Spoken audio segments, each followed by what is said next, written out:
לעסוק בדברי תורה. Okay. Big handout. Means we're going to go very quickly. Or we're going to be here till midnight. I'm okay with either.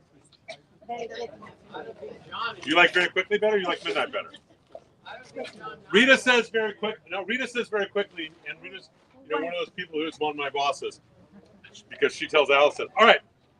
So we're going to talk about anti-Semitism, a hate that mutates. And one of the things we need to understand before we even start is that anti-Semitism is a very broad term. We're going to try and understand it in a different way, okay? And I want to, I don't know if I have this in the handout, but I want to quote Rabbi Lord Jonathan Sacks. He was the chief rabbi of Great Britain for many years, one of the greatest minds of the 20th century. He said, in the Middle Ages, they hated us for our religion. In the 18th and 19th century, they hated us for our culture. And now they hate us for our country. We need to understand where anti-Semitism comes from, what the roots of it are, to see how it mutates. But it is still the same old hate and how it is unique. So, who wants to read at the top of page 1? Let's go. We're going to have to read fast and loud. Or everyone can just wait, in which case we'll go all day. Go. Examples of anti-Semitism in the ancient world. The vast majority of it was rooted more deeply in persecuting a tribe that lost a war or was conquered, as opposed to the deep-seated hatred that becomes more visible over the last 2,000 years. If this is something you wish to explore, take a look at the writings of Flavius Josephus as an original source. For this reason, we begin the history of the advent of Christianity. So here's the deal, one thing with anti-Semitism. There is no benefit to it. Hatred between cultures typically was over land. It was typically for some reason. Anti-Semitism doesn't have a reason. In fact, the anti-Semite, the Jew hater, is such a fool that they even are willing to lose in order to hate. What I mean by that is the Nazis' concentration camps were a horrible business proposition. It was a horrible business proposition. They were losing money. They could have closed and been much happier, but they were so convinced and so committed to killing the Jew that ended up even causing real problems for their war effort. So anti-Semitism is a hate that's very deep-seated. We need to understand why. So please continue reading. Early Christianity. The followers of Jesus in the first century were called Jewish Christians. These followers were apoplectic in their attitudes and preaching, believing that the world would be coming to an end, and the only form of salvation would be the acceptance of Jesus as Messiah, known as apostolic age. These early formation years are from the death of Jesus in 33 CE until the death of the last of his apostles, John Anatolia, in approximately 100 CE. The early followers of Jesus immediately during the apostolic age were no doubt persecuted by the normative Jewish establishment of the time. So I'm going to not this in the next 3 paragraphs. The early Christians actually called themselves Jewish Christians. Okay? Some were Jewish, but what Saul, who became Paul, realized is that they were preaching to pagans instead. The early Christians were persecuted by the Jewish establishment of the time. They were. Not a question.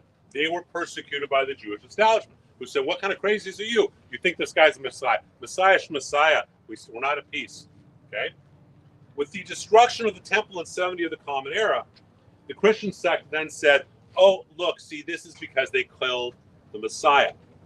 But as a result of all this, the Gospels end up becoming really problematic. So please start where it says the Gospels at the bottom of the page. Please keep going. The Gospels, the books of Matthew, Mark, Luke, and John, which became the primary texts of Brit Hadach, New Covenant, what we now refer to as Christian Scripture. It was not called the New Testament, it was called Brit Hadach, the New Covenant, because it superseded the Old Covenant of circumcision and the 613 mitzvot commandments. It became the New Covenant, which was accept Jesus as your Christ and Savior, Lord in your heart. Okay? And Bob, where are you? Bob, you'll know Gospels are written from when to when? Roughly 70 AD to 250 or something, around there? Not 250, no. 70 to maybe 100. Okay, so 70 to 100 years after Jesus. Okay? So Gospels aren't written by a guy named Mark, a guy named Matthew, a guy named Luke, a guy named John. Okay? How many of you knew that? Let me phrase it. For how many of you is that new information? Okay, I'm going home now. Y'all have a nice night. Please continue. 4 are anonymous, and none were written by eyewitnesses. Reddish, an introduction to the Gospels, 2011. The anonymous authors do not use the Tanakh, Torah, Nevi'im, Ketuvim, Torah, prophets' writings, the Hebrew Bible, as their source, but rather the Septuagint, a Greek translation of the Torah assembled in the 3rd century BC. It is clear to scholars and theologians that the authors of the Synoptic Gospels are unfamiliar with Jewish traditions and practices. This can be seen throughout the Gospels, where they demonstrate a clear lack of experience, of knowledge about Jewish practices, a couple of glaring examples. So let me just give you an understanding. Many of you have heard me talk about my teacher and friend, Rabbi Shlomo Schwartz, right? But you didn't know him. Schwartz is now gone. So let's say that Judy, you didn't know him, did you? Okay, so Judy hears some stories from me about Rabbi Schwartz. You tell your grandchildren the stories, and they tell their children. And one of them writes down the book of Schwartz. But it's not contemporary with the person. Please go on. The Last Supper is described in the Gospels with quotes attributed to Jesus and often describe the Passover Seder. The Gospels describe the order of blessings as bread, then wine, but nearly every Jew knows that we say the Kiddush blessings over wine prior to the blessing of bread. Bob, if I can use you, because I know you're really an expert in the text, 3 of the 4 Gospels describe it that way, correct? Bread before wine. 1 describes wine before bread, I think. Well, no, actually, the Gospels say after the supper. So, Which would never happen. It wouldn't happen in our theology. during this, it doesn't say during the supper in revision. Right. But he would need to have taken it during the supper. Exactly. Okay, so it comes from someone who didn't know what a Pesach Seder is. All right, go on. Ancient Jews needed to make a pilgrimage to the temple 3 times a year. Shlosha, Regalim, Passover, Shavuot, and Sukkot were Torah commands, so it makes sense that Jesus, as a teacher and observant Jew, would have returned to Jerusalem for these 3 festivals. Luke 2:41 describes this practice, Jesus' family. Jesus is described as coming back to Jerusalem and the people greeting him with palm fronds. The holiday where Jews cut down fronds is Sukkot, not Passover. Sukkot, Passover, you don't cut down fronds. We cut it down for Sukkot, right? Please continue. The Gospels specifically say that his return is for a spring holiday and imply that the Last Supper is either a Passover supper or a Havurah friendship study group immediately prior to the Seder. There is an inherent contradiction. Palm fronds are for Sukkot, Seder, or Passover. Whichever one of these 3 festivals Jesus returned for, there are no official gatherings or court hearings during the days. So I'm going to do a quick Reader's Digest on these 2 paragraphs. I have a question. What would you all say to me if I said, I had a traffic ticket, I went to court on Christmas Sunday, and the judge said I'm innocent on Christmas Sunday? How many of you would have a problem with that? You're full of, Yeah, I'm full of it. Why am I full of it? Because on Sunday, it's a whole different. There's no court on Christmas Sunday. You know what? There's no court during Pesach. They couldn't have had the court where they have a public gathering saying, who do you want? This thief. Like, I always pronounce it wrong. It's not Barbarous, it's Barbarous. Barbarous. Barabbas. Yeah, I always pronounce it wrong. Between Barabbas and Jesus. Couldn't have happened. I'm not saying that the Jewish establishment did not persecute Jesus. I have absolute confidence they did. But it was not a public gathering. The Jews were not responsible. Okay? It would have been some of the leaders like, Caiaphas or whomever, who were doing covert things with the Romans. It would not have been the Jewish people. It would not have been a Jewish thing. Okay? Please read the second paragraph, which is you get where it says when Pilate, on page 3. When Pilate saw that he was getting nowhere, that instead an uproar was starting, he took water and washed his hands in front of the crowd. I'm innocent of this man's blood, he said. It is your responsibility. All the people answered, his blood is on us and on our children. Known as the blood curse, this statement has caused more Jewish suffering than any other in Christian scriptures. Here's your problem. They couldn't have gathered. He could not have said that to a gathering of Jews. Not possible. Okay? It's like me saying, I beat the ticket on Christmas Sunday. But remember, the Jewish establishment was persecuting the early Christians. So the Gospels, an aspect of them, are written as a polemic against the Jewish establishment. Because they've been attacked, now they're going to attack in the Gospels, what becomes the Gospels. They're going to attack the Jewish establishment. Did the Jewish establishment deserve to be attacked? Probably. But did Jews deserve to be attacked? No. And this says very, very clearly, his blood is on us and on our children, meaning us. Okay? This is a problem. This blood curse is a problem. Who wants to continue on page 3 with the deicide? Loudly, go. Deicide. Based on the words of Paul, as well as the quotes of love, and in response to the anti-Christian sentiment of the Jewish establishment of the first century, Jews are defined as people who not only rejected the Messiah, but were responsible for his death. In 167 CE, in the area of Sardis, an area where Jews and Greeks interact daily, a tractate entitled Peripashka on the Pesach, discovered in 1940 and written in Syrian Aramaic, although attributed by many scholars as a pseudo-pictographic text written in the Middle Ages, transformed the idea of Jews killing the Messiah into an idea of the Jews killing God, known as deicide. God has been murdered. The king of Israel has been put to death by an Israelite right hand. Literally, that we're guilty of killing God. Please go. St. John Chrysostom, the Archbishop of Constantinople, 349 to 407 CE, makes this charge of deicide a cornerstone of his theology and is the first known user of the term deicide. This concept of deicide as a foundation stone in Christian theology defines the Jews as the personification of evil. Okay, so we are now defined. We killed God. That's a big one, isn't it? Now, let's look at the ramifications of that. I'm sorry, what? It's bigger than a traffic ticket, but it still couldn't have been done on Christmas Sunday. I don't care what they say. So we killed God. We are accused by the 4th century of killing God. Remember that date. We're talking 4th century because that's going to come up again in a moment. All right? So here's the problem. If we're so powerful that we can kill God, we must have a big ally. Who's the ally? Loudly. The devil. No, not. He said Joe Biden. No, I said Barack Obama. Oh, okay. So, no, but seriously, we have an ally like that, right? And so now we're not, since we killed God, we must be so powerful. Let's look at our allies. Who wants to read where it says the devil, Satan, motivating Jews? Fiona, keep going loudly. The devil, Satan, motivating Jews. In Hebrew biblical theology, there is no devil.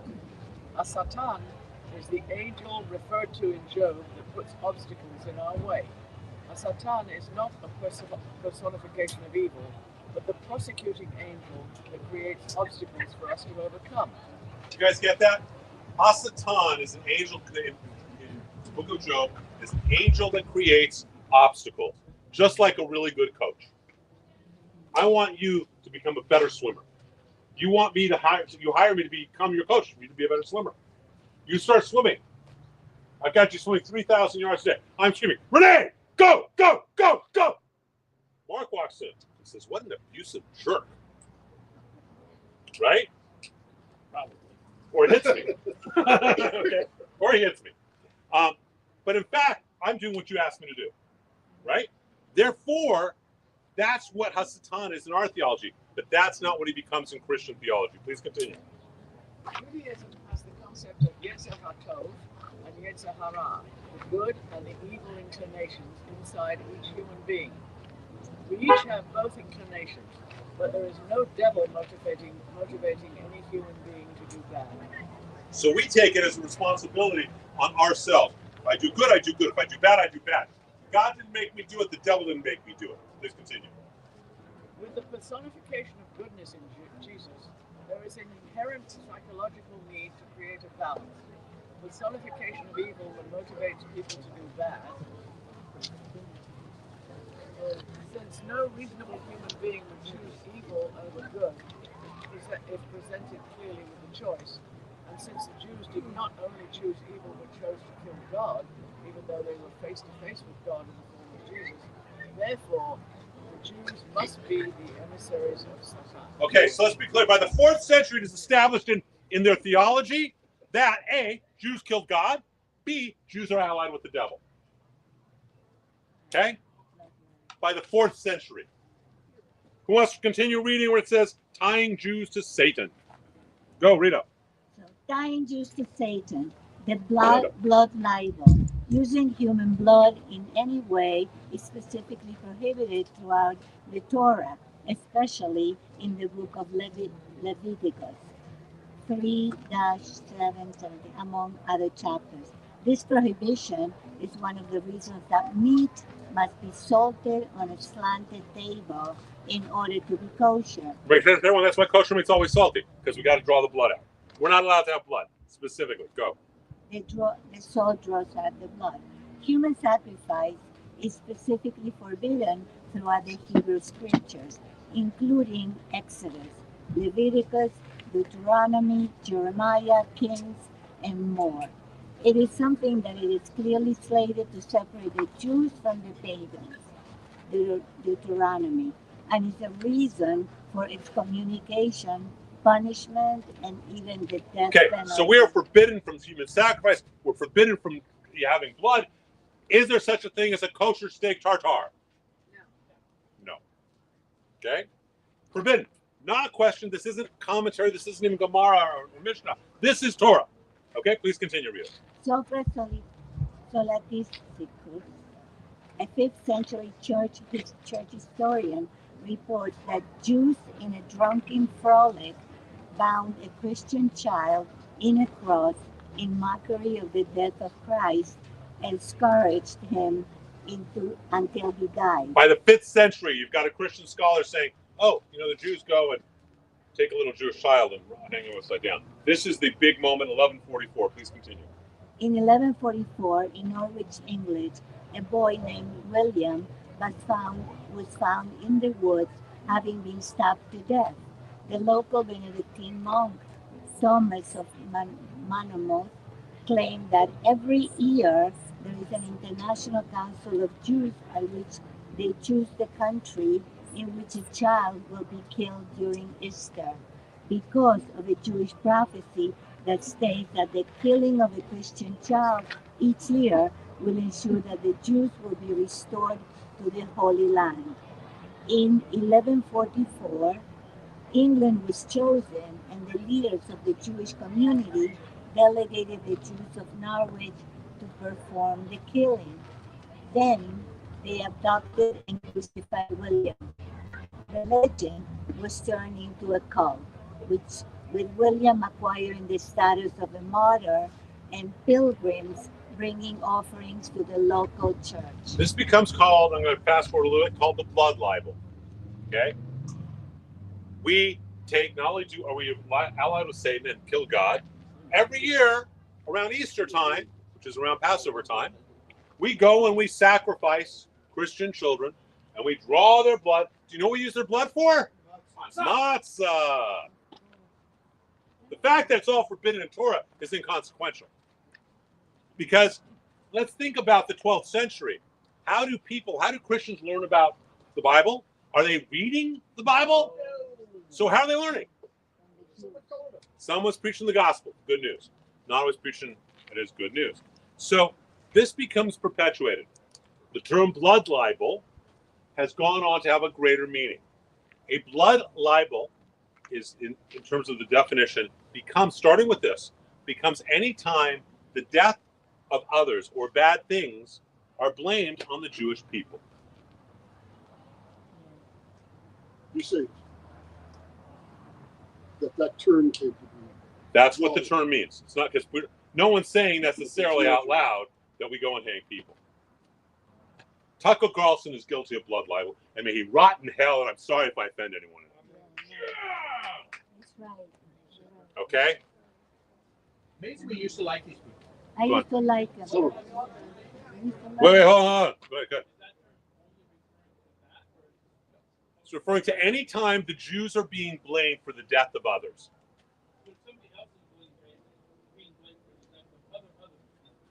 Yeah, in theory, would that term also be usable? Yes, but it's typically regarding the Jews. For those of you who don't know why I said that, Tucker Carlson recently was the keynote speaker at TPUSA and decided to, and anyone who needs it, I have a handout in here that I have a link to it, and decided to say that Jeffrey Epstein was a Mossad agent. Yeah. So that Israel could blackmail U.S. officials because Israel's controlling the country. And people are dying in Gaza because of the Mossad, because Jeffrey Epstein manipulated people. That's a blood libel. It's obviously not true, but that is a blood libel. It's also that anything that is attributed to a Jewish person is attributed To everybody. all Jews. Okay, so the Jews make matzah with the blood of Christ. Listen, we killed God, according to the anti-Semite. It's all by the 4th century. We're allied with the devil. Starts in the 5th century, but by the 12th century, it's clear we also drink blood. Rita, please continue on page 5, where it says, the horns of Jews. How many of you knew that Jews have horns? Well, You know what the ceremony is called when they're removed? Circumcision. Go ahead. No, you laugh. But that actually is what people believe. People actually believe that the Brit Milah was not cutting a foreskin, it was removing the horns. Because that's what their 12th century priest told them. Please go. So the horns of Jews. Loudly, Rita. The horns of Jews. And it came to pass when Moses came down from Mount Sinai with the 2 tablets of testimony in Moses' hands. When he came down from the mount, that Moses knew not that the skin of his face shone with rays of light while he talked with him. In Hebrew, In Moshe Hebrew. ki yada ki karan, or. Okay? Karan, shown from it. Go on. In the Torah, there are no vowels, only consonants. The word Quran means radiant. Not Quran. Karan. Quran. Rita, Quran's a whole other thing that we're not. That's a different class we've done. Go ahead. Quran means radiant, as in rays of light. Keren means horn. Saint Jerome writes the Vulgate in 4th century. Oh, look, it's the 4th century again. Go ahead. A Latin translation of the Bible, although he clearly knows the difference between Quran and Keren. He demonstrates that in the commentary of the book of Amos, written a few years later, he chooses to translate K-R-N as Keren and say that Moses comes down from the mountain with horns. So the Vulgate in the 4th century says Jews got horns. So we killed God, we drink blood, we're associated with the devil, and we got horns. Now that was the official church Bible without looking at the handout. How long do you think that was the official church Bible till? Take a guess. What? It's 1979.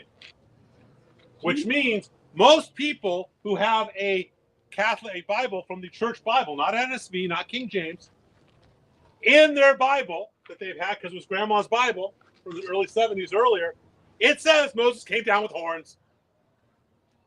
It's what it says. This wasn't stopped in the 1500s.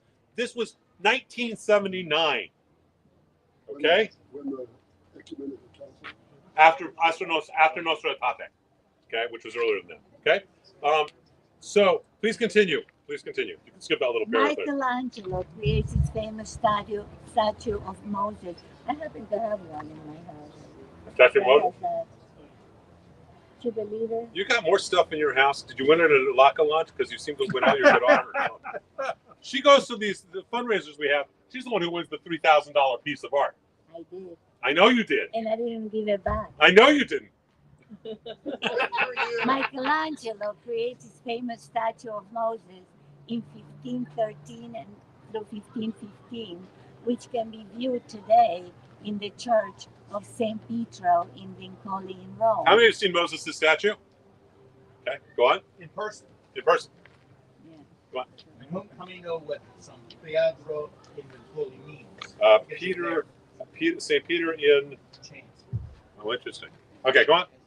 His statue shows Moses and is based upon the accepted Catholic teachings of the time. Moses has horns. You can see the picture in the handout. This is him with horns. This is so. This becomes famous.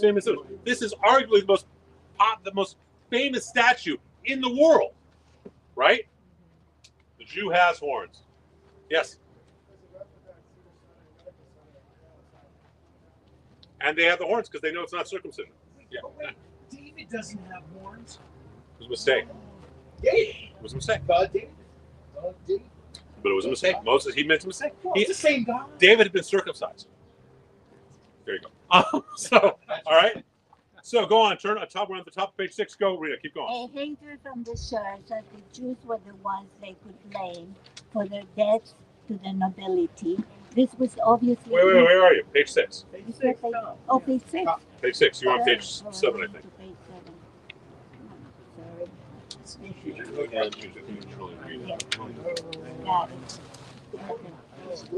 So, as a result of the blood libel, Go.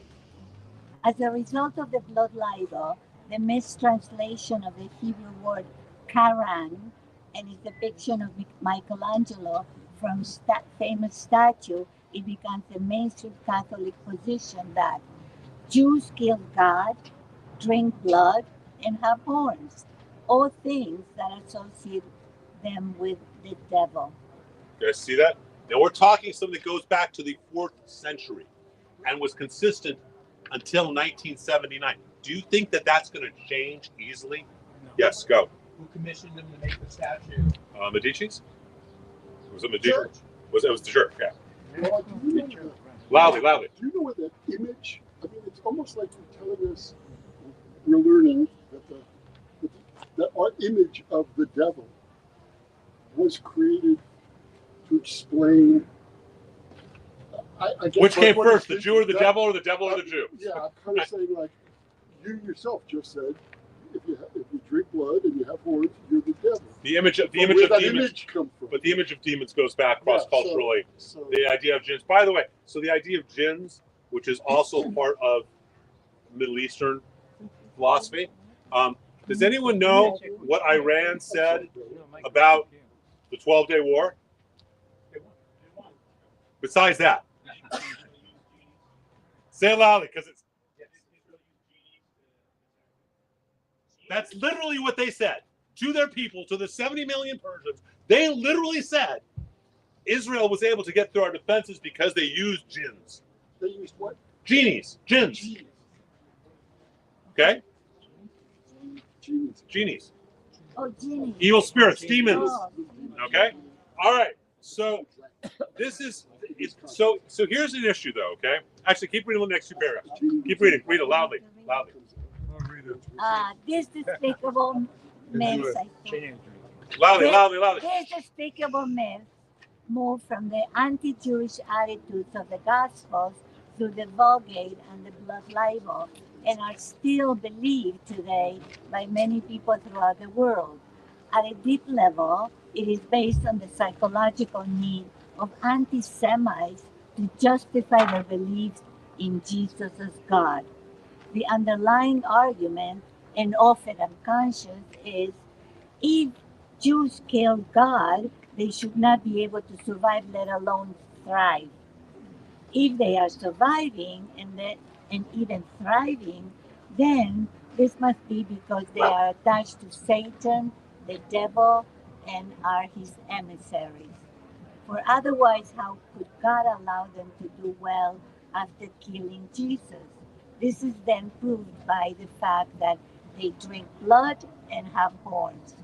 There are many people throughout the world who still believe that the Brit Milah, the ritual circumcision, is actually a removal of a Jew's horn. Okay, we have some people over age 30. How many of you have been asked by someone, can they see your horns? Okay. today. Today. And often it's had done in the military. Hey, you know what? Bubba says to Mr. Rubin, come on, Mr. Rubin, you and I are friends now. Let me see your horns. Right. Well, we did that. We got that in Argentina. Okay? Today, go. Loudly. My father grew up in Montreal, as many down know. And when he was a child, the French Catholic kids would always ask him to take his hat off because they wanted to see his horn. Yeah. It's a true story. That's true. True Okay. story. So now I'm going to fast forward to the next section in the middle of page 6. All right? We get hated from both sides. So one of the Jewish values, how many of you have kids? Thank God. How many of you are committed to your kids being smarter, healthier, wiser, more successful than you? That is a Jewish concept. Okay? Other people have embraced it as well, thank God. But it is a primary concept that we want our children to be specifically more educated than us. So they learn Talmud. They learn how to think. They learn how to think logically. They learn how to argue. They learn mathematics. Now we get to the Middle Ages. And you got 2 classes of people in Europe, don't you? You got, on the one hand, the noblemen. Basically, idiots. Right? Who have lots of money because daddy had lots of money. By the way, as an aside, I'm going to step away from anti-Semitism for a moment. Do you know why priests are celibate? And this is not a joke. What? So the reason that they are celibate is because it was identified in Europe. So I'm going to make the assumption, okay, Oren has a lot of money. He's a nobleman. He's got all 1, 2, 3, 4, 5, 6, 7 of these guys are his sons. Who is going to inherit all of his estate? The eldest, okay? So Barry, you're the eldest, although you look good for your age, right? So the local priest comes up by the time in the Middle Ages and says, Oren, look, I know you rape and pillage. I know you've done things Jesus doesn't want you to do. But I'll tell you what. You give me your eldest son as a priest. I'm going to train him to be a priest. That will make up for all the bad things you've done and all the good bad things you're going to do. Oren says, take Barry, have fun. Okay? He becomes a priest. Oren dies. Who inherits everything? Barry. Barry dies. Priest can own nothing. He has no children. He is celibate. Guess what? Guess who gets all the land? The church. Okay? That's actually the reason. Everything else is backtracked. It's brilliant business move. Okay? Let's just be honest about it. Okay, so the noblemen they're stupid, right? So there's nobleman Oren, and here are all the serfs. This side is the serfs, they don't smoke cigars. These sides are noblemen, they're cigar smoking, drinking rapists, philanderers. So, okay? So, hedonists. So what happens? They don't know anything about mathematics, but wait a minute. Mr. Rubin here, Roger, the Jew, has learned how to argue, has learned about mathematics, has learned about contracts. So Oren says, hey, Roger, go collect for me. Roger goes and collects. Do you hate the nobleman or do you hate Roger? Do you trust Roger? Not for a moment. So we're hated by the serfs and by the noblemen at the same time. This gets personified in a very, very beautiful and horrible play. Thank you. With Shylock. Right? How many of you have actually seen Merchant of Venice? Merchant of Venice is a brilliant piece. Shylock says, if you prick me, do I not bleed? I'm just like every other human, except, you know what? I'm hated by you, I'm hated by them, and I'm tired of it, and I want my pound of flesh. Okay? That's where it comes from. So now, it's just now, by the time we get to Shakespeare, who's what, 1500s, I think? Right?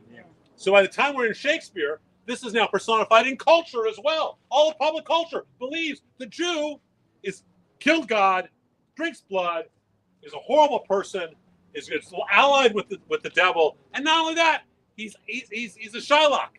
We use the term Shylock literally as an archetype, right? So we end up being hated in both sides, and it's so the Jew is hated by all around him, and the Jewish stereotype becomes affiliated with cheapness, greed, worshiping money, right? Because they had us do it, and both sides hated, which is where right? What did we all hear when we were younger? Why do Jews have big nose? Because air is free, right? Which is not funny at all when we think about it. Okay, who wants to then continue reading on page? I got to turn on some light. Sorry. Bear with me for 1 second, please. There we go. Okay. Who wants to read page 7? Okay, where it says these roots of anti-Semitism. Go. Page 7. Middle page. Loudly. These roots of anti-Semitism are ingrained in the consciousness and subconscious of European non-Jews and any nations that are affected by their colonization for 2,000 years.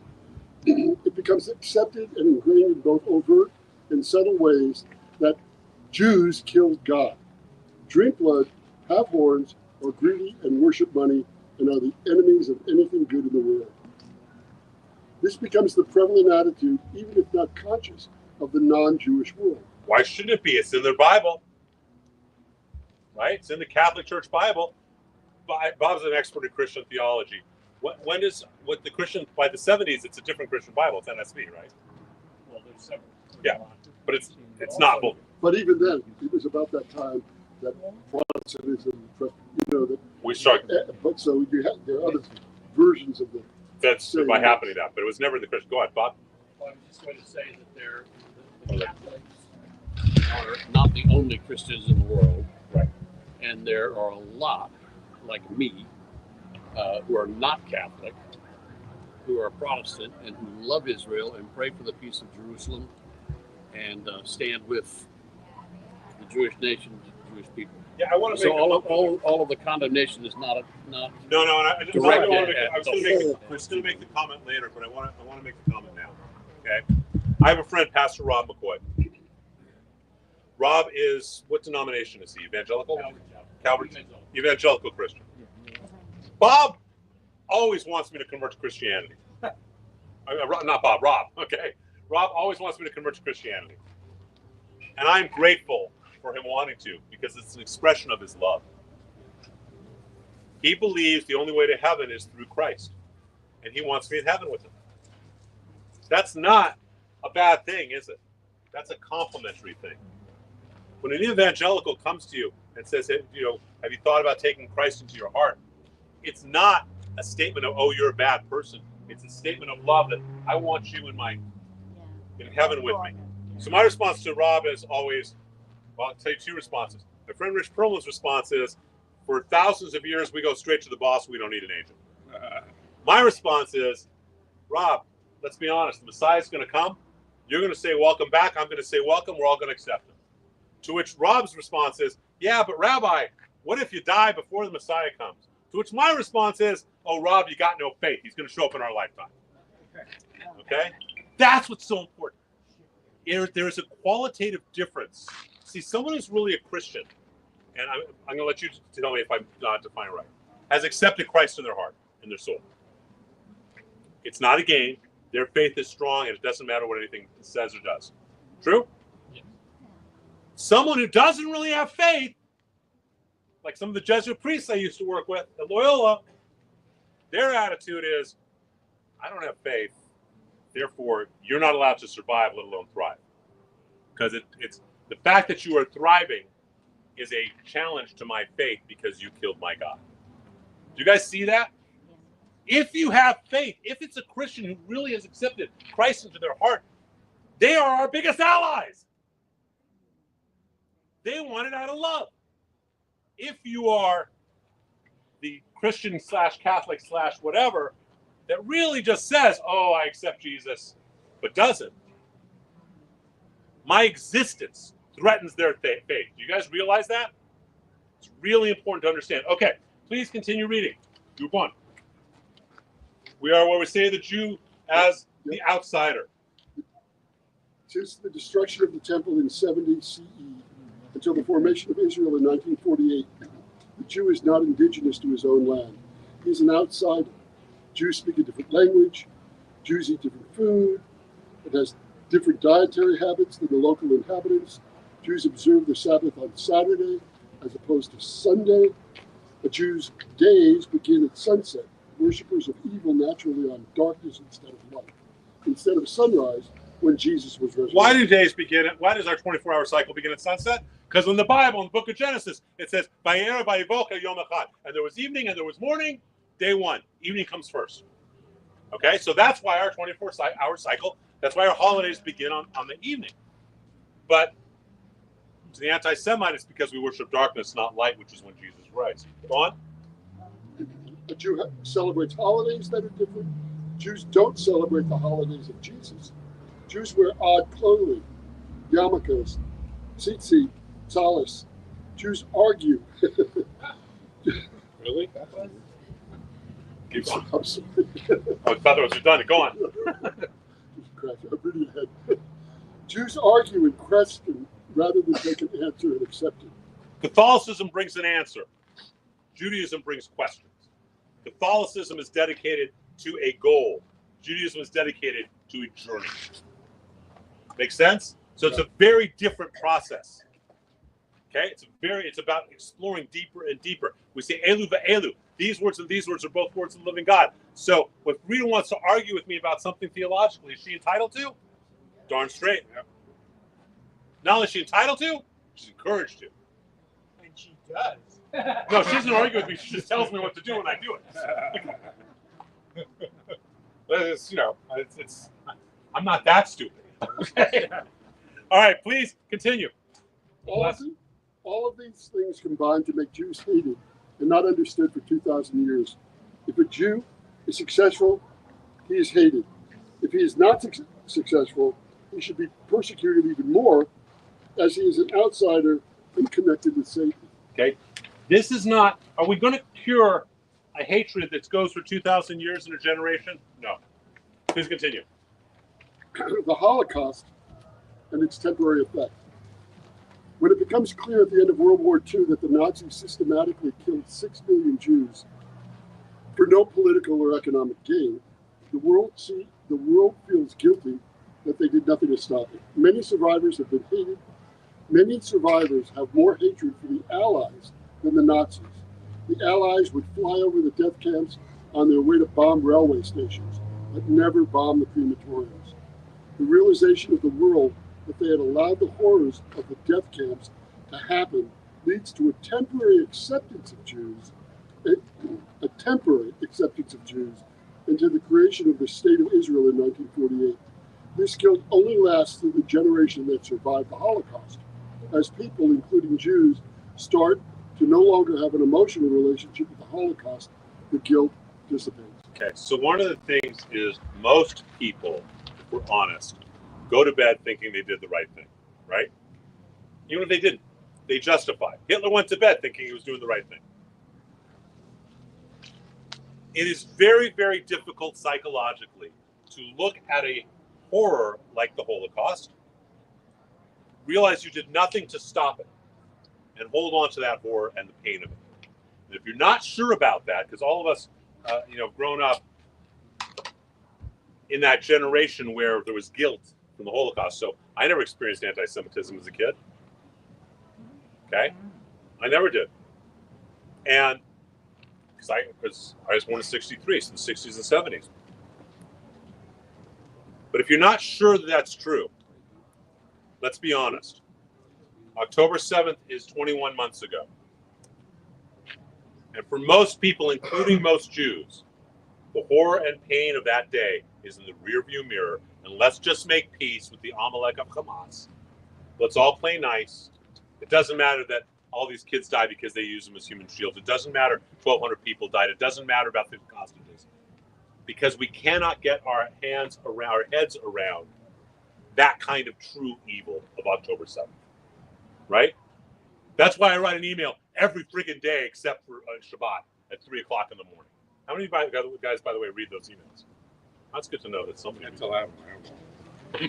Okay. At this point, it's over 500,000 words. I have. You know, and I do it because, in my opinion, every rabbi in this country should be doing at least one a week.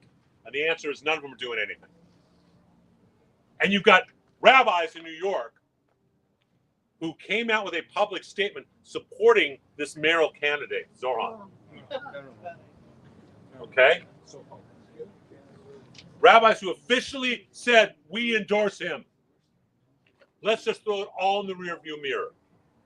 Because their minds, it's very difficult to say, I was really wrong. Most of the communities that were devastated on October 7th, were they politically liberal or politically conservative? Liberal. They were liberal. They wanted peace with the Gazans. That was what they were doing.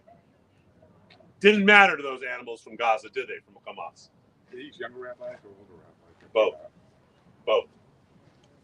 I have a level of disgust there. Okay. Anyhow, I don't need to vent because I have no more alcohol around me right now. Okay, so please continue how anti-Semitism becomes manifest as anti-Israel. Who wants to read loudly? Go. How anti-Semitism becomes manifest in anti-Israel.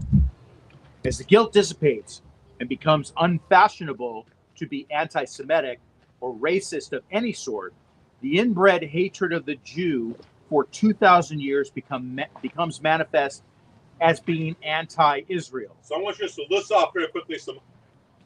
These are incontrovertible facts.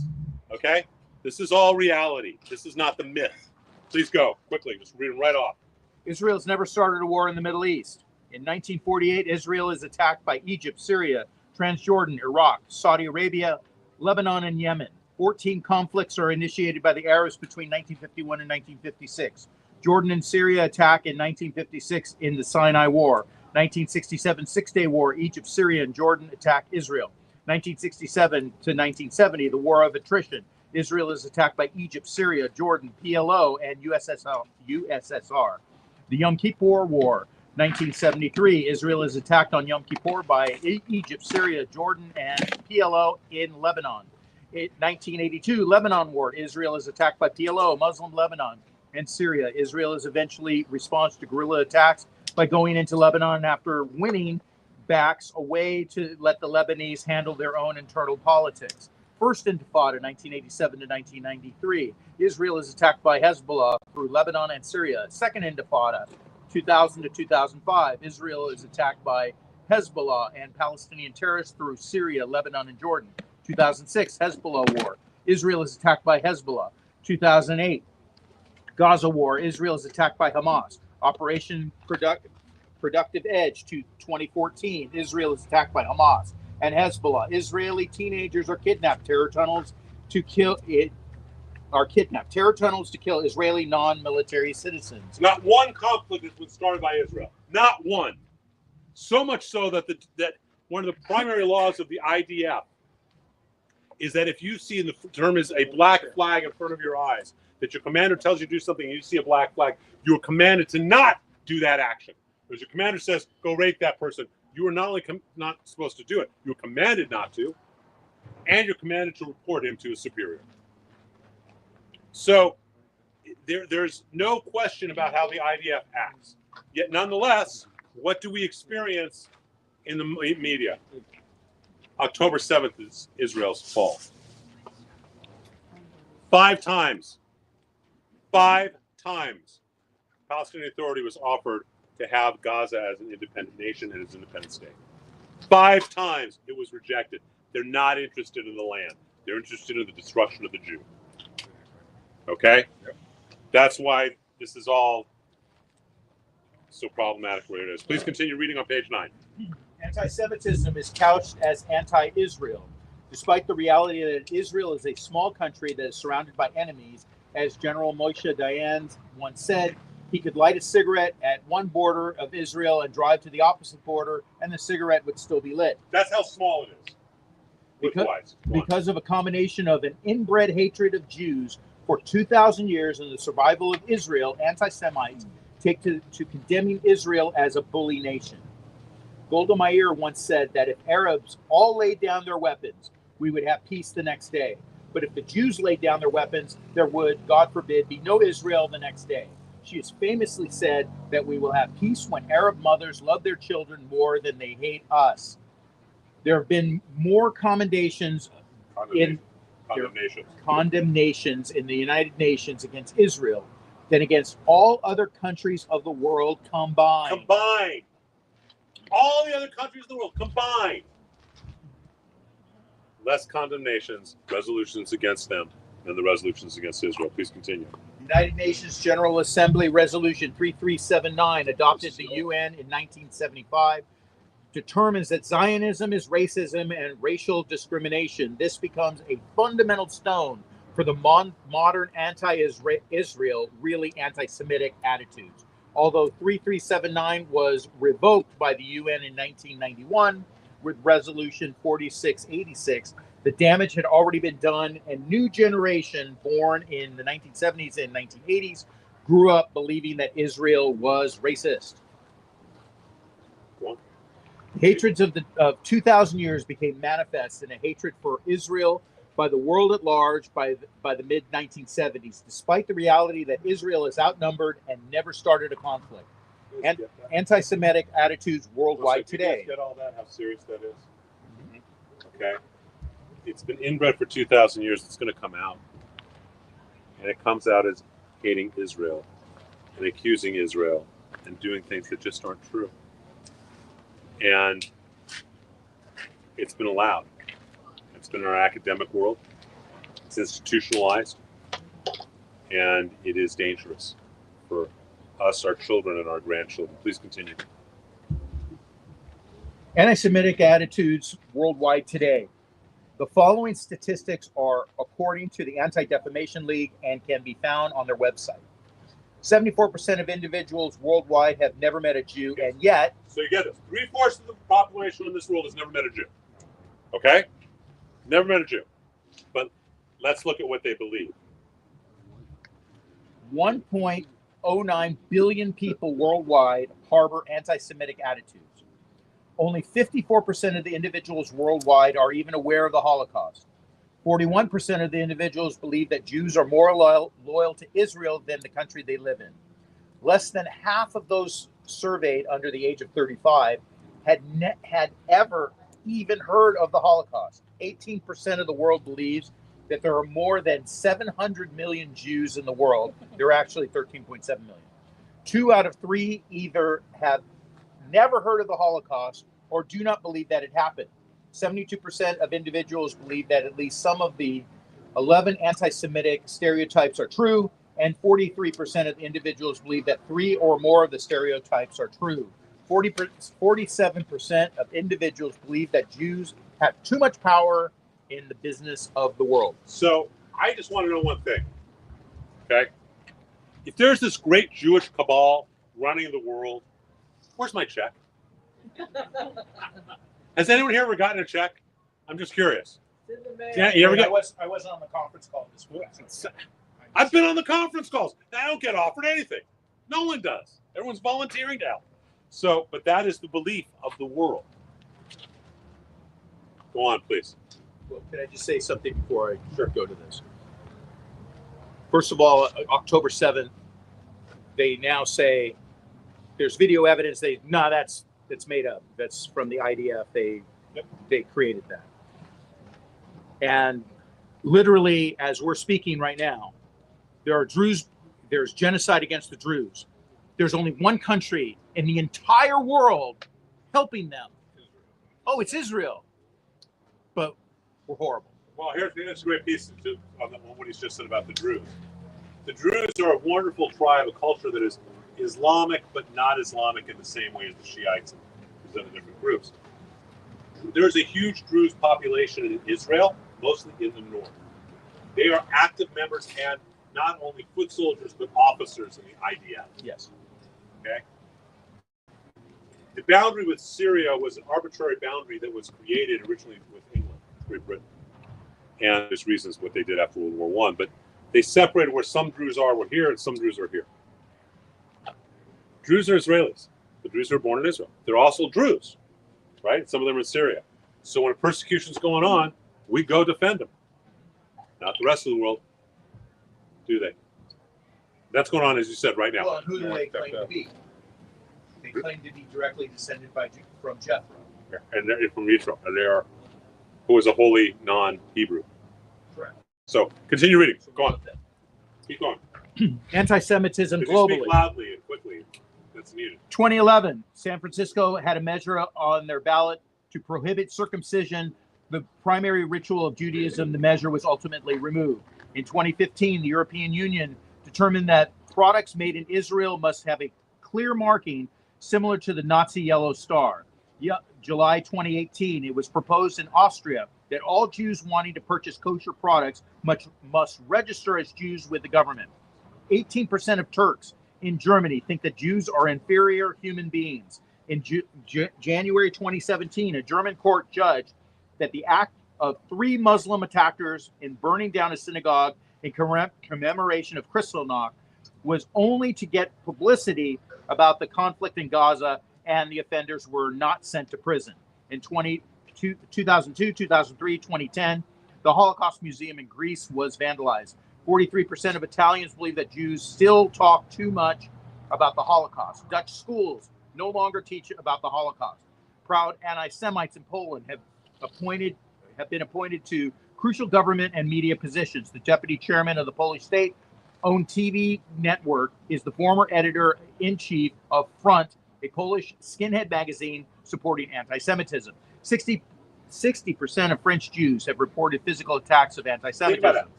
that. 60% physical attacks of anti-Semitism.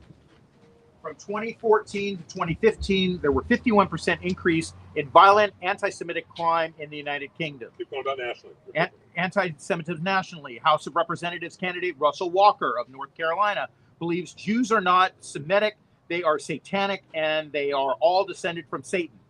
Congressional candidate Arthur Jones of Illinois boasts about his membership in the American Nazi Party. He's a dedicated anti-Trumper, and the only senator who condemned him is, ironically, Ted Cruz. The Women's March organizers have proudly attended leadership sessions with perpetual Jew hater Louis Farrakhan, with co-founder Tamika Mallory proudly accepting awards and accomplishments from Farrakhan. Jewish women were prohibited from marching in the Women's March on Washington or from having a Jewish star banner. How many of you knew that when the Women's March happened, Jewish women are prohibited? By the organizers? Yes. This has been in every one of these women's marches, starting back when I think Obama was president. By the organizers? I'm sorry, what? They're prohibited. They cannot have a Jewish star. They cannot have a Jewish flag. They cannot have a transgender Jewish flag, a gay Jewish flag with the Star of David. Yeah, they just can't be. They can't be Jewish.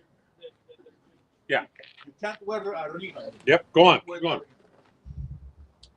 Congressman Keith Ellison has proudly worked, studied, and been part of Louis Farrakhan's organizations, and only backpedaled on his association when running for Congress in 2006, and claims that it was Israel that stopped him from becoming head of the DNC.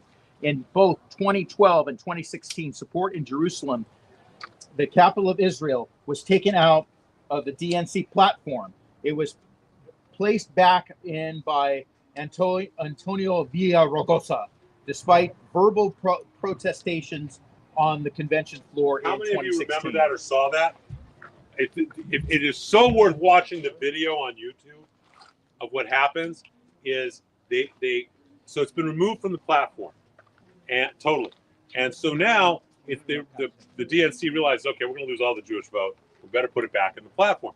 So they say we're going to do this by acclamation. All in favor of putting it back in the platform say aye. There's like 3 ayes. All opposed say nay, and there's all these people who say nay. And so Villaraigosa looks to the side like, what am I supposed to do? And he says, the ayes have it. I remember this. Yep. And it's I saw it live and I remember it. that's when I saw it. It was sick. Totally sick. And that was the Democratic National Convention, people. Yep. And at that point, if you didn't realize there was a problem with Democrats and Judaism, you weren't paying attention to where the party was heading. Okay? But that's a different issue. We're going to get to that eventually. Okay, who wants to read at the top of page 11? Someone loudly. Come on. In 2020 BLM riot and the anti-Semite as of, you know what I need. Now let me see. Okay, thank you. Antifa and those organizations that support them. Synagogue Congregation Beth El on Beverly Boulevard in Los Angeles vandalized. Tell me this ugly hatred is still about or about BLM or George Floyd. It says Free Palestine. Look at that image.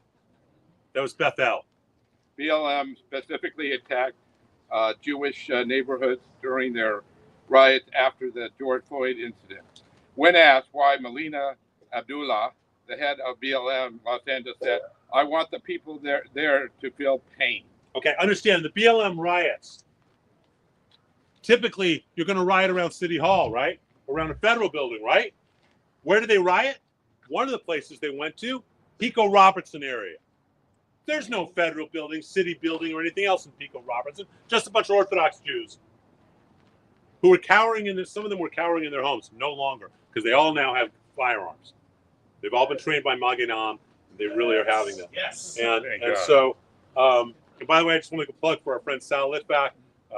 Sal is a dear friend. He's come to the temple to talk before a lecture. He's the accidental Talmudist, and Sal has a new movie that just came out last weekend called Guns and Moses. Yeah, I recommend it to people. Oh, please go see it. You saw it. It's great. Oh, yeah. Okay, so they now have guns because that moment they had bricks being thrown through their windows. My friend Rabbi Mendel Schwartz's son, was cowering in the back of his house with his kids because as bricks went through his windows. What the heck are they going through the Pico Robertson area for?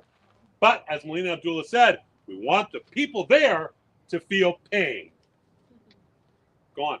The majority of BLM leadership, including Melina Abdullah, are self-proclaimed disciples of Louis Farrakhan, who believes that Jews are termites that need to be exterminated.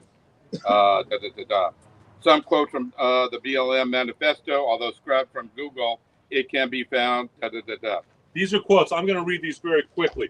The U.S. This is from the BLM manifesto. When someone says to you, well, BLM's not anti-Semitic, the entire organization is based on that. These are from their quotes from their manifesto. The U.S. justifies and advances the global war on terror via its alliance with Israel and is complicit in the genocide taking place against the Palestinian people. Abuses committed by the Israeli government. Israel is an apartheid state with over 50 laws on the books and that sanction discrimination against the Palestinian people. All false. U.S. aid is allocated to Israel, a state that practices systematic discrimination, has maintained a military occupation of Palestine for decades. We're going to get into what Palestine is. So these are just some of the quotes. temples had signs saying we support BLM? Yeah, well, they're idiots, aren't they? How many Jews in Nazi Germany in 1935 were broken? About 300,000 Jews supported Hitler. Did you say George Soros? I didn't say that. All right, so these are some of the things. Look down at page 11, on page 12. Look at this cartoon. To learn a rule is over, you simply find out you are not allowed to criticize with the stereotypical Jew with the long nose holding down black people. Who founded the NAACP? Jews. But because of uneducated people accepting that whatever BLM says must be true, celebrities like Ice Cube repeatedly tweet out anti-Semitic comments. Look at this image. All we have to do is stand up and their little game is over. Bunch of old Jews on a Monopoly board on the backs of black people. Anti-Semitic propaganda rivaling even the Nazis is being found around the nation and proudly placed there by BLM and BLM-affiliated groups. And a lot of Jews have been supporting it. And what's worse, a lot of rabbis. Jacob Frey, mayor of Minneapolis, cried holding the, well, this was funeral of the, yes. Look at some of these things. He's Jewish. And you want the most recent proof of BLM? Turn the page to page 14. This came out day after, 2 days after what happened on October 7th. No, I think it took a day to get out. Look what it says. I stand with Palestine with the image of those parachuting into the Nova Festival. That was in Chicago, right? It was not just Chicago. It was all around the country. Yeah, it's all around the country. So please continue on the top of page 15.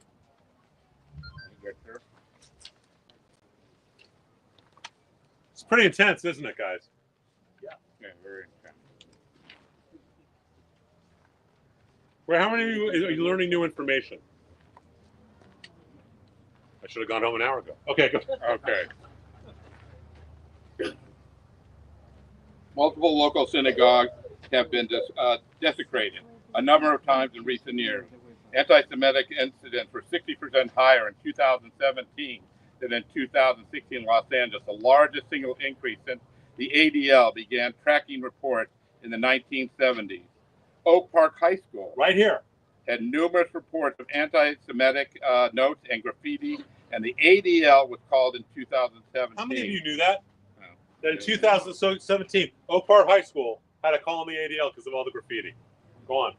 Westlake Elementary School had a principal that attempted to forbid Jewish students from wearing head covering, planned mandatory programming on Rosh Hashanah, and dealt with anti-Semitic bullying by telling the Jewish children that they had misunderstood the bully, who was in her office at the same time, a violation of state and federal law, and that nothing was said. She additionally said, "I have lived here my whole life, and there is no anti-Semitism in Conejo Valley." Now I can vouch personally for that because the kids that were bullied were my sons, who were second or third graders, who were told by a fifth grader, "You dirty Jews." They told me this, and I called up this principal who had said there is no anti-Semitism in the Conejo Valley. 5 days later, because I kept calling. If someone had called a black student the N-word, how fast would they have been in the principal's office? Oh, they've been expelled. They would have been expelled. 5 days later, because I'm calling, and now I'm starting to call the supervisors of BCOE. She calls them in. Now, it is illegal to have the kids who've been bullied and the person bullied. It is illegal. It is against state and federal law to have that person, those kids, in the office at the same time. She calls them all into the office. She says, "Did you say anything nasty about them being Jewish?" "No, Miss Principal, I did not." "Okay, that's it. See, there was nothing said. Go." Let's just say it got pretty ugly for her. What about the parents of the kid? She didn't even call them in. Parents of the other two kids was me. You're kidding. They didn't. No, the two kids were blue. No, I know. Yeah, no, they didn't care. So I can vouch for that one very personally. Go on. In 2016, an electrical street sign was changed on Roadside Drive so that people coming from Rosh Hashanah service saw a sign saying, "Gas the Jews." How many of you remember that? Do you remember that, Mark? We came out of our services, the canyon, and those electrical signs that say, move left, move right, or whatever? It said, "Gas the Jews." That's what we came out of our Rosh Hashanah services. Okay? This is not far away. My house, as a local rabbi, was vandalized 4 times, and I regularly received threats and hate mail. Just to give you an idea of how much hate mail I get and how many threats I get, a while back I got a phone call from Jeremy Paris. Jeremy is the chief of police of Thousand Oaks. How many of you know him? You guys must know Jeremy. You must know Jeremy. Wonderful, wonderful man. And Jeremy called me up. He goes, "Rabbi, I want you to get a firearm and get a CCW." I said, "Jeremy, I got to be honest, Chief. I don't know that I want to have a gun and have that responsibility of because I'm going to pull it. I'm going to be willing to use it. I don't know." "Rabbi, you're not hearing me. I want you to get a gun. I will push you through quickly the CCW program." I said, "Jeremy, I don't know." He says, "I know you. You're going to defend your family. You defend your community." I said, "Yeah, but I don't know that I really want that." He goes, "Rabbi, you're not getting it. The chief of police is telling you get a firearm. Go get a firearm."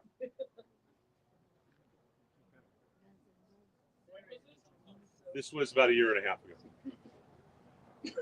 That is not a call I ever wanted to get, nor is it a call that I ever anticipated having to get. Nor is it something I ever intended on having in my home, and I do in my home now. Good. Okay? So that's going on here. I constantly get death threats, and most of them we blow off. Some of them are referred to the police. I actually got a call about a month and a half ago, from the LAPD that they had found a credible threat that I didn't even know about, but someone had done, and they called me and said, "We want to investigate this with you."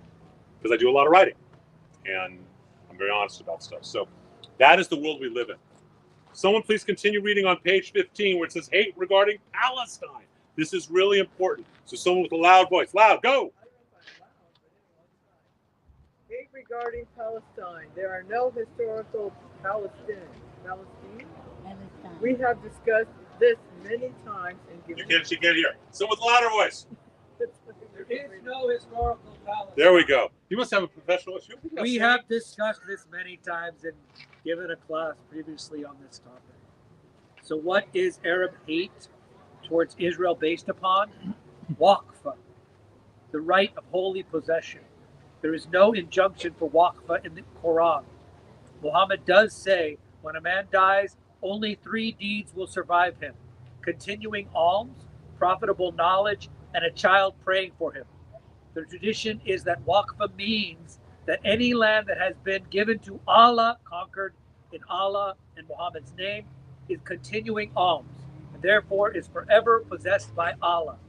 To take away the possessions land from Allah is not only considered to defile Allah, but it prohibits the people who dedicated it to Allah from ever having the post-death benefit of continuing alms. So let me explain this, right? Roger and Rita donate $2 million to Temple Ner Simcha. Thank you, by the way. We take monthly payments. We can spread it out over a year or two. They donate to, and so they get whatever credit in heaven and everything else, right? And 10 or 50 or 100 years later, that building is sold for condos or becomes a church. Are they thrown out of heaven? No. However, in Islam, Muhammad Abdullah gives $2 million to build a mosque. 50, and he's up in heaven enjoying his 70 virgins. 72. Yeah, but 2 of them were not so sure if they're virgins. They claim it, but we really got some questions about it. And, it's sort of like Bill Clinton, right? It didn't really count. So what happens? That property becomes a condos or a church. Abdullah is thrown out of heaven. He is thrown out of heaven until his descendants get him back in there by making that land for Allah. Now, let me tell you exactly how deep this goes. It is dedicated to Allah anytime the Allah Akbar prayer is said. So when you see 500 Muslims in the city of London on their knees saying this prayer, they have dedicated London to Allah. And it is the obligation of every Muslim to take over London because it has been dedicated. Okay? This is what. So you need to understand what Islamic law in the Quran and the Hadith actually says. It's really important. We think that our friends who are moderate Muslims are mainstream Muslims, and we think that Hamas and etc., Hezbollah, Houthis, that these are extremists. We are entirely reversed. It needs to be we're the inverse. The reality is this is mainstream Islam, and what we consider moderate are actually the radical progressives who are considered infidels. Kafir is the term in Arabic. They are considered infidels. Anyone who does not believe in a worldwide caliphate of Sharia law is a kafir, is an infidel. Jew, Christian, Hindu, Muslim who doesn't believe in Sharia law. Druze are infidels. And an infidel, according to the Quran and the Hadiths, there are 3 things that can be done to an infidel. They must be converted, enslaved, or killed. Period. That is Sharia law. The Quran is not a spiritual book in any way, shape, or form. The Christian scriptures are, the sutras are, the Bhagavad Gita are, all the Tao Te Ching. These are all spiritual books from different faiths. The Quran is not. It is a document about worldwide domination. It is a political document, not a religious document, using religion as the reason to have political control of the entire world. So think about this idea of waqf, right? Barry gives some silverware to the synagogue. We get new silverware. We give the silverware to Salvation Army. No. That silverware and wherever it is must be redeemed for Allah by the right of waqf. It is not a choice. It is an obligation. Do you understand how deep that is? Okay? And why when we talk about these, the biggest problem with Witkoff and with Trump and with what this whole thing is, they're not Qatar, Hezbollah, Hamas, any traditional Muslim country, any traditional Muslim regime is not interested in peace. It's not about the land of Israel at all. It's about that was dedicated to Allah. Therefore, by the obligation of waqf, It must be conquered for Allah. That's why Palestine is from the river to the sea. Do you guys understand that? Okay? That's how intense this is. Please continue reading on some of the quotes from the Hamas covenant. Okay? Direct quotes of the Hamas covenant in 1988. This is the law governing the land of Palestine. This is their charter. This is the Hamas charter that people want to negotiate with. In the Islamic Sharia law. And the same goes for any land the Muslims have conquered by force, because during the times of Islamic conquests, the Muslims consecrated these lands to Muslim generations to the day of judgment. Article 2. Israel will exist and will continue to exist until Islam will obliterate it, just as it obliterated others before it. The martyr Imam Hassan al-Banna, of blessed memory. Preface. The Islamic resistance movement is one of the wings of the Muslim Brotherhood in Palestine. Article 2. Islamic resistance movement believes that the land of Palestine is an Islamic waqf, consecrated for future Muslim generations until Judgment Day. It or any part of it should not be squandered. It or any part of it should not be given up. Neither a single Arab country nor all Arab countries, neither any king or president, nor all the kings and presidents, neither any organization nor all of them, but be they Palestinian or Arab, possesses the right to do that. Palestine is an Islamic waqf land, consecrated for Muslim generations until Judgment Day. Article 2. The Judgment Day, the day of judgment, will not come about until Muslims fight the Jews, killing the Jews, when the Jews will hide behind stones and trees. The stones and trees will say, "O Muslims, O Abdullah, there is a Jew behind me. Come and kill him." Only the Garkad tree, evidently a certain kind of tree, would not do that, because it is one of the trees of the Jews, related by al-Bukhari and Muslim. Article 7. Peace initiatives and so-called peaceful solutions and international conferences are in contradiction to the principles of the Islamic resistant movement. Those conferences are no more than a means to appoint the infidels as arbitrators in the lands of Islam. There is no solution for the Palestinian problem except for jihad. Initiatives, proposals, and international conferences are but a waste of time, an exercise in futility. Article 13. These are articles from their charter. These are direct quotes from the Hamas charter. Before we start talking about, we need to make peace with people who want us dead. Go on. Initiatives and so-called. Did I read that one? Yes. I did. No, you're not. I did. Yeah, you're right. Initiatives and so-called peaceful solutions, and we read that one. Under the wing of Islam. No, you finished at Article 13. This is another one. It's another one. International conferences are in contradiction of the Islamic resistance movement. Abusing any part of Palestine is abuse directed against part of religion. Nationalism of the Islamic resistance movement is part of its religion. Its members have been fed on that. For the sake of hoisting the banner of Allah over their homeland, they fight. Article 13. Under the wing of Islam, it is possible for the followers of the three religions, Islam, Christianity, and Judaism, to coexist in peace and quiet with each other. Peace and quiet would not be possible except under the wing of Islam. Past and present history are the best witnesses to that. It's a great statement, isn't it? You can be a Jew and a Christian, and we can all coexist with Islam, as long as we live in a worldwide caliphate under Sharia law, which means you were beheaded. You know, the idea of Jews for Palestine is chickens voting for Colonel Sanders. Okay? The idea of queer Jews for Palestine is even worse. And the idea and the organization of queer rabbis for Palestine, yes, that is an organization.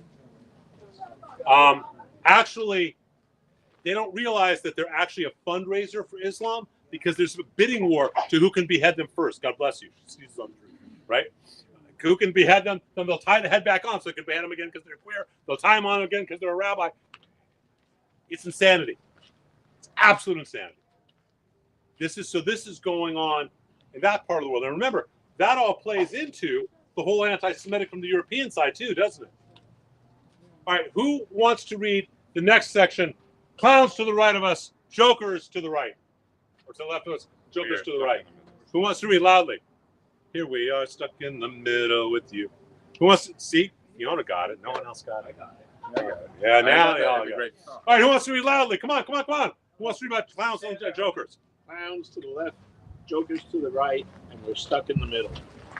In the last 21 months since October Loudly. Since October 7th, Jew hatred has increased exponentially. Whether it has increased exponentially or whether these anti-Semites now feel comfortable expressing it is unimportant. The reality is that anti-Semitism has expressed as hatred for Israel is now in the mainstream media on both sides of the aisle. Both sides. Please continue. Since the creation of the modern state of Israel, and most American Jews have voted straight Democratic Party by ticket. You guys realize that? That's traditionally since, and it's probably because Israel became a nation in 48 under Truman. Okay? But it is, for decades, Jews have traditionally voted a straight Democratic Party ticket. Go on. By the 1990s, the Democratic Party was starting to have anti-Semites as part of their base. By 2008, the more liberal side of the Democratic Party had become tied to the myth of Palestine and became more and more vocal in the hatred for Israel. With the election of the Squad in 2018 midterms, the liberal base of the Democratic Party had become clearly anti-Semitic. Even congressional leaders who were previously stalwart in their support of Israel became scared of losing elections to that leftist base and stopped being such clear supporters of Israel. I.e. Chuck Schumer. Go on. Today we have vocal Jew haters throughout the Democratic Party and attempting to take that party to a place of truly abandoning Israel, whether it is voting against selling weaponry to Israel, supporting the United Nations in their anti-Israel actions, or creating a big tent for the party that includes vitriolic Jew haters such as Tlaib, Presley, Bowman, and Omar. The Democratic Party has, through its far-left progressive base, taken up anti-Semitism through the lens of anti-Israel as part of their platform. This can be seen more clearly. Loud.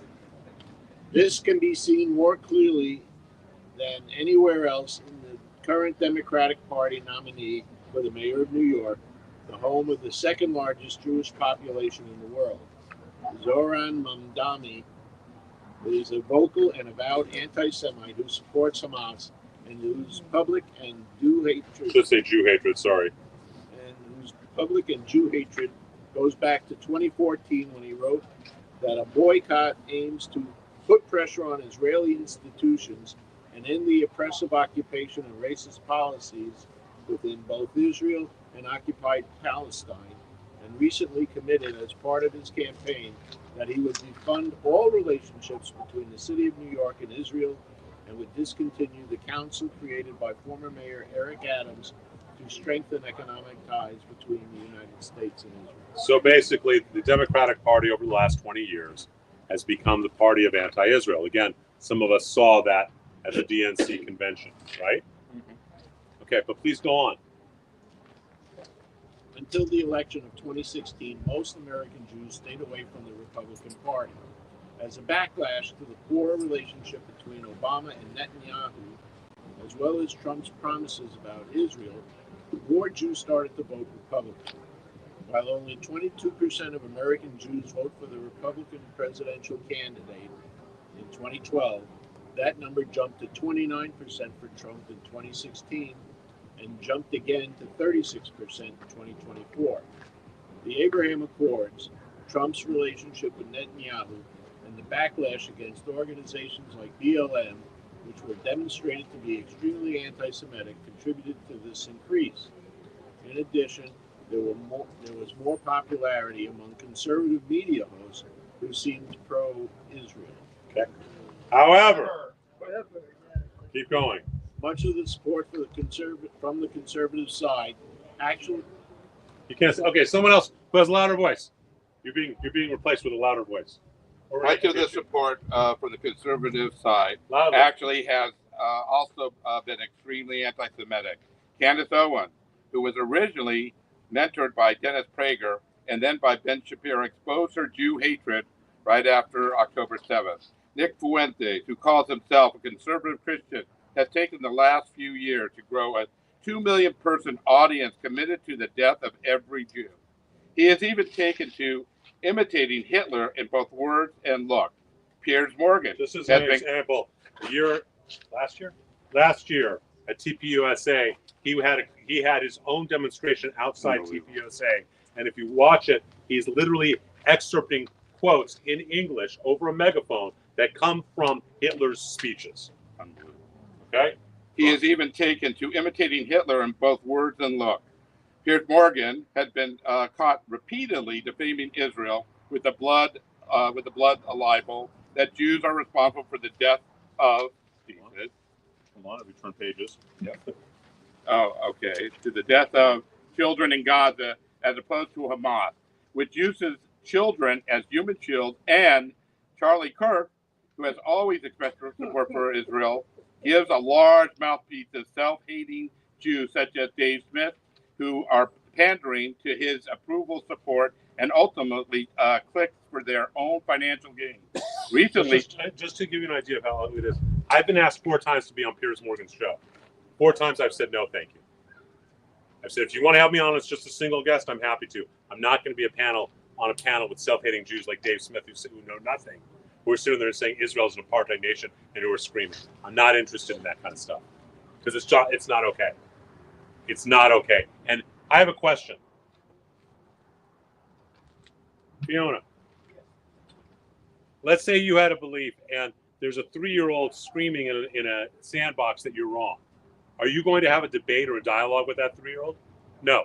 That's what these people who just want clicks, what they're doing. It is despicable because they just want the clicks, and no legitimate person, no legitimate thinker, no legitimate Jewish scholar should pay attention to them. We should do our own work, our own podcasts, our own radio shows, our own work, because it's not okay. Let's continue. Right. Recently, Charlie had his keynote speaker at the large TPUSA conference, Tucker Carlson, who recently interviewed the Palestinian president of Iran and sported the lies about Israel wanting to conquer Iran, etc. There at the conference, to the resounding cheers of the thousands in the audience, Carlson proceeded to suggest that Jeffrey Epstein was a Mossad agent tasked with creating blackmail opportunities for Israel to control American politicians. I suggest that you watch the video. I have a link at it lower in. Lower in this. It's no. Some Jews walked out. Very few. Should have been everyone. Yeah, but according to Dr. G, who was there, not very many did. Yeah. This was 2 weeks ago? Yeah. What changed him? I mean, he's always been. I wrote an article about Tucker Carlson being an anti-Semite 2 years ago when he sat there and said that the Holocaust on October 7th were really no different than how the kids are persecuted on college campuses when they're chanting Free Palestine. Yeah. He made a moral correlation, an equivalency between kids who are idiots demonstrating, who might be arrested for vandalizing a building, and 6 million Jews being killed, 300 being abducted, 1,200 on October 7th. And that was all I needed to do to write an article, which didn't, let's just say, got me in some hot water. In the case of these conservative media Jew haters, they are all extremely clever in expressing their anti-Semitism. Candace Owens has repeatedly denied the Holocaust, saying, why can't we just ask these questions? She has actually said that the Mossad wants to kill her, just like they killed JFK. Oh, my God. Carlson has expressed similar fears, and like the ancient blood labels centuries ago, these conservative hosts are successfully blaming Israel and the Jews for any and all problems that their individual audience members have in their lives. And similar to Hitler, are succeeding in increasing Jew hatred exponentially. Okay. And then below that, go on. I listen to Charlie Kirk every day. He is a devout I'm not going to argue that he didn't have these guys on an interview. Bobby. I listen to Charlie Kirk every day. President Trump would not be president without the help of Charlie Kirk Absolutely and right. what he did. Right. But I'm going to tell you, as a devout Christian, that one, he now observes Shabbat. He's doing everything possible. He's he every day says of what that he's a friend of Jews and that he wants to be. So I don't want. I agree with about Candace. I agree about Tucker, and I agree about Piers Morgan. But Charlie Kirk is not an enemy of the Jews. Okay, so hold on. Orlando, for anyone watching this, we're going to pause for 3 minutes. We're going to come back. I do not want this on video. So can we pause this, please?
that dialogue No, but I on think video if that's you okay. told me that, because I didn't know. That's Yeah. the stuff we don't know. I know that. That's why I wanted to share I that. didn't know anything about Okay. All right. So, someone continue reading. Who else wants to read at the current time? Who wants to read loudly? Come on, we're almost done. Someone. Ron, if you question the Jew, What happens to me? Go on. Jew hatred. If you At the question, correct time. if you question Jew hatred, this one? Oh, Yeah, that next paragraph has links where you can watch Carlson, Owens, Fuentes, Morgan, what they are actually doing and saying. So if you question about what I'm saying to you, that this is also on the conservative side, James Lindsay calls it the woke right. It is there. The horseshoe. Yep, go on. At the current time, we need to be brutally honest. Neither of the major two parties are truly supportive of Israel, and both parties have extremist bases and media supporters that are committed to Jew hatred. Politicians on both sides of the aisle are often too concerned with getting elected, of course, or re-elected, recognize the anti-Israel and Jew-hating extremist base of their party, and are dancing around making commitments to Israel or to combat anti-Semitism. Rather than attaching ourselves as Jews to a political party, it is more important in these challenging and dangerous times to support specific candidates, no matter what party they are part of. In all local and national elections, it is our responsibility as American Jews, as well as need for self-survival, that we confront every candidate with a specific question about Israel and anti-Semitism. And page 19, and then support the candidates that are most clear in their attitudes about Israel and American Jewry. Here's something that needs to be recognized on the conservative side. Donald Trump is pro-Israel. Okay? MAGA is not. Yeah, that's fair. Okay? Because, well, let me phrase that. The majority of MAGA people are, but the loudest voices in MAGA are not. The loudest voices in MAGA are the extreme Christian, white supremacist, Nick Fuentes voices. And that's the loudest voices. It's not the majority of MAGA. But we need to understand that Trump is a candidate. But is J.D. Vance as pro-Israel? Yeah. Marco Rubio is. I can tell you that from having had brunch with him. Yes. Is Ted Cruz? Is the question? So we need to look at candidates. Now, if we look at local candidates here in California, we do find a consistency, which is in local politics, the Republicans are typically pro-Israel. The Democrats are typically anti-Israel. We need and Israel is the first line of defense. See, what's so disturbing, and I have one of my undergraduate degrees from Berkeley is in political science. And one of the things that's so disturbing when we look at all of this, right, is that the loudest voices get the most attention, obviously. But we need to be honest about the parties and the candidates. We really do. Now, I've met a number of Republican local candidates, thanks to these two women, among other people.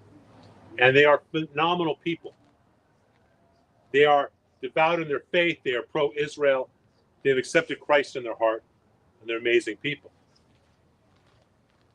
Vote the candidate. Because that's not always true, especially when you get to the national level.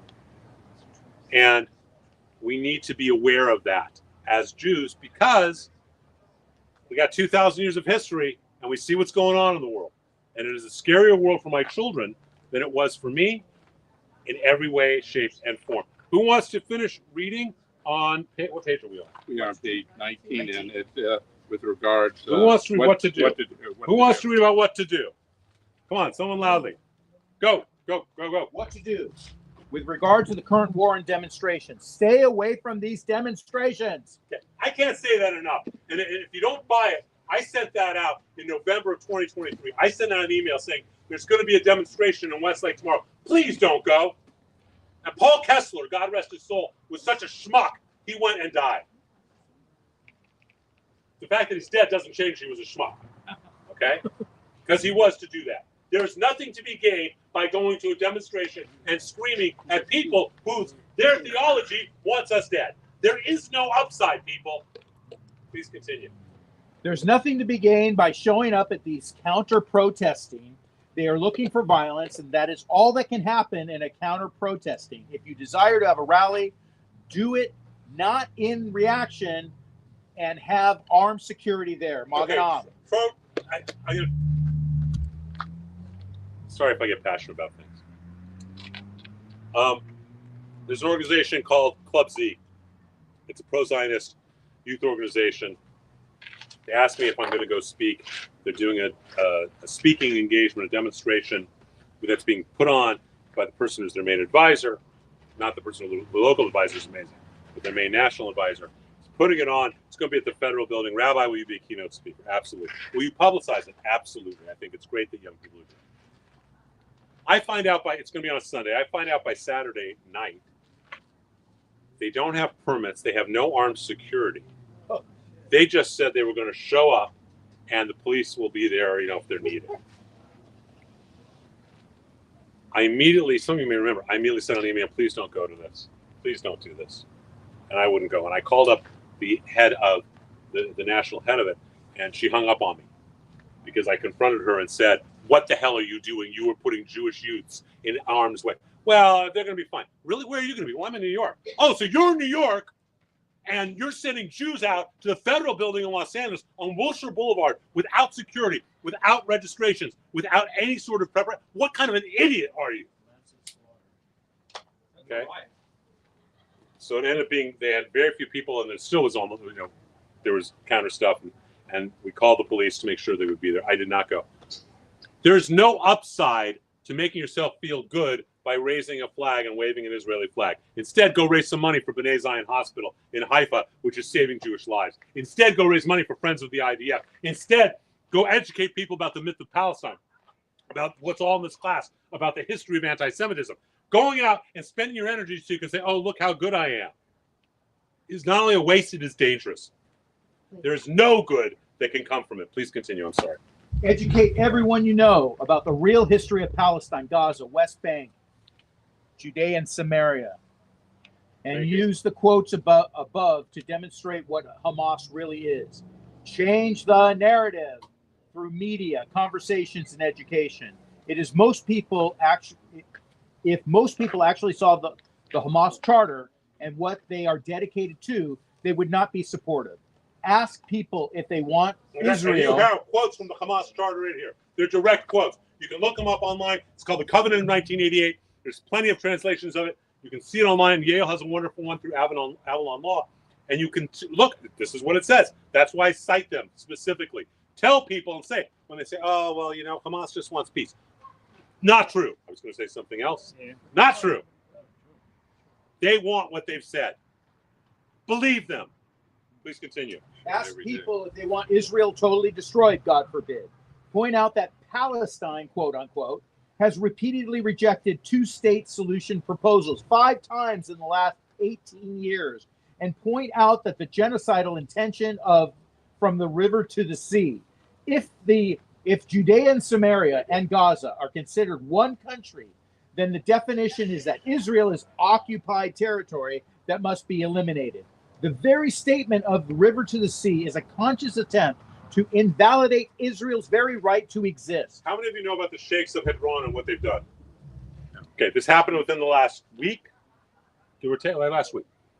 The Sheikhs of Hebron have said, we want to have an independent state of Hebron. Yes. We want to be in a solution. We want to be peaceful neighbors. Yes. We recognize Israel has a right to exist, and the Palestinian Authority does not. No. Yes. That's how you're going to accomplish peace, by getting the PA out of it. Gaza has nothing to do with Judea, Samaria, or nothing to do with Gaza, with Golan. The Palestinian Authority was created as the Palestinian Liberation Organization in 1964 by a public relations firm. We've talked about it in other classes. Armstrong Yatsky. They created this concept. The Arabs came to this PR firm in New York. They said, what do? We're getting our butts kicked in war and the world hates us. And George Armstrong, a major New York publicist, said, you need a victim. We're going to call them the Palestinians. And that was the formation of Palestine. There has never been a nation of Palestine or a people of Palestinians. That is reality. Okay? When people say, oh no, there was an ancient Roman area, the country was called Philistinia. No. When the Romans took over and they conquered Israel, they called the entire region Philistinia, after a tribe that was extinct, the Philistines. They called the whole region Philistinia. Saudi Arabia, Iraq, Iran, Jordan, Syria, Lebanon, Egypt, all of it, they called that whole region, just like saying we're in the Midwest. Is there a state called the Midwest? No. You're from Kansas, you're from Missouri, you're from whatever the Midwest is considered. They called the region that. The region continued to be called that up until you get to World War I, where the British government makes a deal with three Arab families that if they help them with the war against the Ottomans, they will make them kings.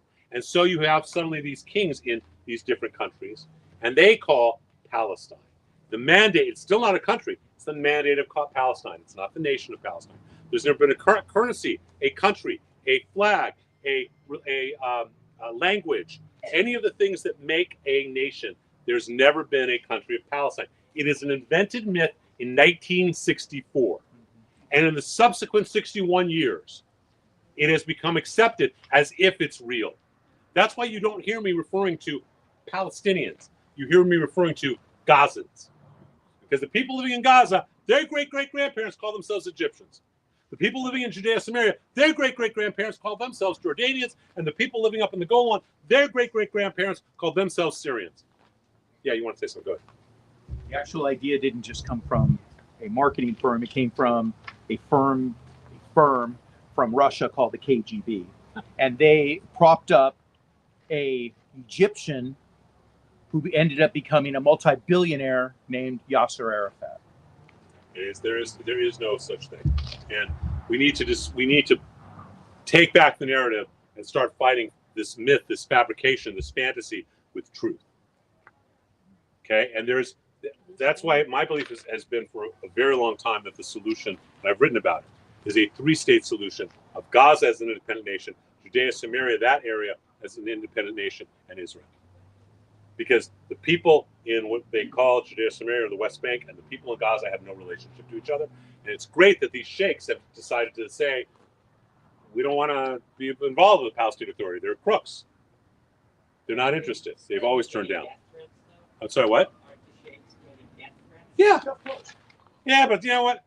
What's a death threat? But those sheikhs are like the sheikhs. You know what the tagline of this movie Guns and Moses is?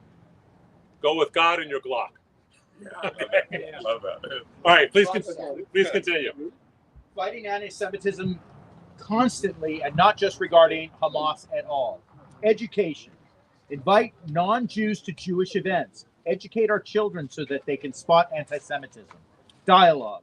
Be an active member of the Jewish community. Attend synagogue services. In tradition, prayer is an active way of changing the world. Combine prayer with action. Don't let anti-Semitism go without a response. The Talmud teaches on seeing a crime committed and doing nothing to stop it is tantamount to being guilty of the crime. Hiding and trying to ignore it has never worked through history. The only and best way to fight darkness is to shine light, a bright light. So, well, I got to figure out how to turn off my flashlight now. It doesn't want to give me the settings. I know there's a way. It's under light. Yeah, I know that, but it's not. Show it to our There you light. go. I am. It's not coming. I'm going. There we go. That one. There you Okay. go. Just You hit didn't the want- wrong side. Hey. You hit the wrong I hit the wrong side, yeah. So, for how many of you did you learn new information tonight? Okay. Your job is to spread that information. You have the resources. You got the handouts.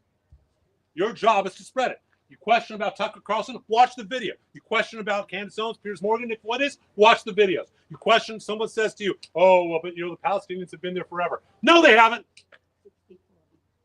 Okay? 61 years is not forever. We have burial sites. How many have been to Mount Olives in Israel? We have burial sites, cemetery, 3,000 years old. Okay? And to fight anti-Semitism wherever it rears its head. When someone makes the comments of ignorance, to share them with it and then see what their reaction is. If someone makes a comment like all Jews the Jews control Hollywood to educate them that that's not true. And in educating them, they learn, hopefully, they learn what the truth is. Any questions or comments? Yes, go. This week, I believe it was this week. Loudly. I believe this week there's two guys called the Nelk Boys, and they interviewed Netanyahu. And the comments were off the charts, negative, anti-Semitic. Just one after the other after the other. It was frightening. What are they called again? Nelk, N-E-L-K. Other comments or questions? It's out there. Yes. Speak. Wait. I want everyone to just say congratulations. This young lady celebrated her 100th birthday this year. Happy birthday. And you know what's scary, B? You look younger than I do. I want to suggest that everyone go to visit the Ronald Reagan Library. The Dead Sea Scrolls are an excellent exhibit, and it's from 2,000 years ago that they were found. Yeah, it was really good. Yeah, absolutely. You know what, Orlando? I need to call Randy. Randy Swallow. I need to call Randy. I'll give you Randy's number so that maybe we can arrange a temple trip to go. Yes. I'm right here. Okay. Yes. In Orange County, they got an organization called Bullets and Bagels. My friend, Dr. Fred Kogan, That's right. a Moyle who started it. It's a great organization. Right. Bullets and Bagels. It's a Jewish. I thought about doing Shabbat and shooting. No. On Shabbat? No, this is the problem. I really thought, you know what? We'll get a huge crowd on a Saturday morning if we do it at a shooting range. But I don't know how I can justify doing Shabbat services at a shooting range. And maybe you should fire your gun once. Yeah. I do have a question. And I can fire my shotgun, though. That's what counts. Go. At my shul, Maganam is there for every service. Why not at yours? We have armed security even right now. Okay. Because I was very concerned that you didn't have. We have armed security at everything we do. Oh, yeah. All right. Okay? We have armed security at everything we do. High holidays, we have X number of people who are big mountains of men without guns on the outside. And then we have a slew of other people who are part of our temple security force who are carrying in their tallest bags. Well, I didn't want to just pray for you on Shabbat. Yeah, no, we do that. And when we go to the park, we absolutely sad, but it's true. Other questions or comments?